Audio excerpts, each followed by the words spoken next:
ദേവീപ്രീതിക്ക് ഏറ്റവും അനുയോജ്യമാണ് പൗർണമി വ്രതം. ദക്ഷിണേന്ത്യയിൽ ഇത് പൂർണിമ എന്നും അറിയപ്പെടുന്നു.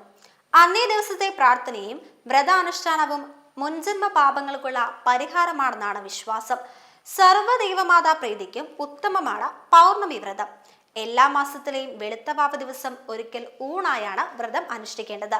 സൂര്യോദയത്തിന് മുമ്പുണർന്ന് കുളിച്ച് ക്ഷേത്ര ദർശനം നടത്തണം. ദേവീപ്രീതിക്കായി പൗർണമി ദിവസം ഭഗവതി സേവ നടത്തുന്നതും ഉത്തമമാണ്.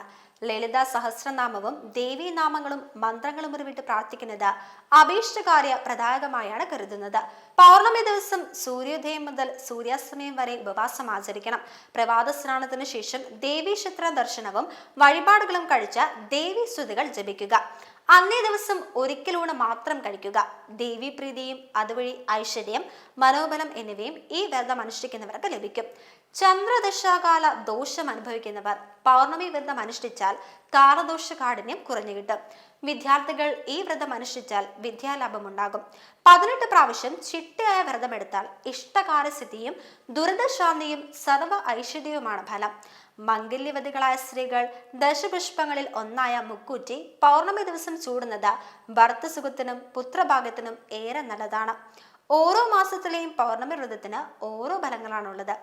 ചിങ്ങം കുടുംബൈക്യം, കന്നി സമ്പദ് വർധന, തുലാം വ്യാധിനാശം, വൃശ്ചികം കീർത്തി, ധനു ആരോഗ്യവർധന, മകരം ദാരിദ്ര്യനാശം, കുംഭം ദുരിതനാശം, മീനം ശുഭചിന്തകൾ വർദ്ധിക്കും, മേടം ധാന്യവർധന, ഇടവം മനഃശാന്തി വിവാഹ തടസ്സം മാറൽ, മിഥുനം പുത്രഭാഗ്യം, കർക്കടകം ഐശ്വര്യവർദ്ധനവ് തുടങ്ങിയവയാണ്.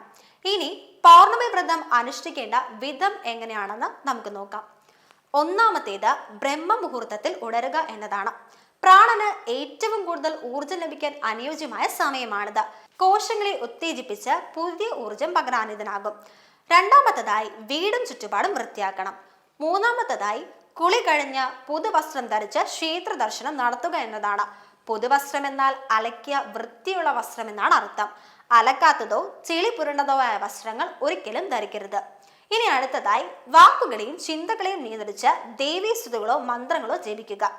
ഉത്തമനായ ഗുരുവിൽ നിന്ന് മന്ത്രദീക്ഷ ലഭിച്ചിട്ടുള്ളവർ ഗുരുവിന്റെ നിർദ്ദേശപ്രകാരം മന്ത്രം യഥാശക്തി ജപിക്കണം. പിന്നീട് വീട്ടിൽ നെയ്വിളക്കുകൾ തെളിയിക്കുന്നത് ഇതിന് ഉത്തമമായിരിക്കും. പൂർണ്ണചന്ദ്രനെ വീക്ഷിക്കുന്നതിന് ശേഷം മാത്രം ഉപവാസം അവസാനിപ്പിക്കുന്നതാവും ഏറ്റവും ഉത്തമം.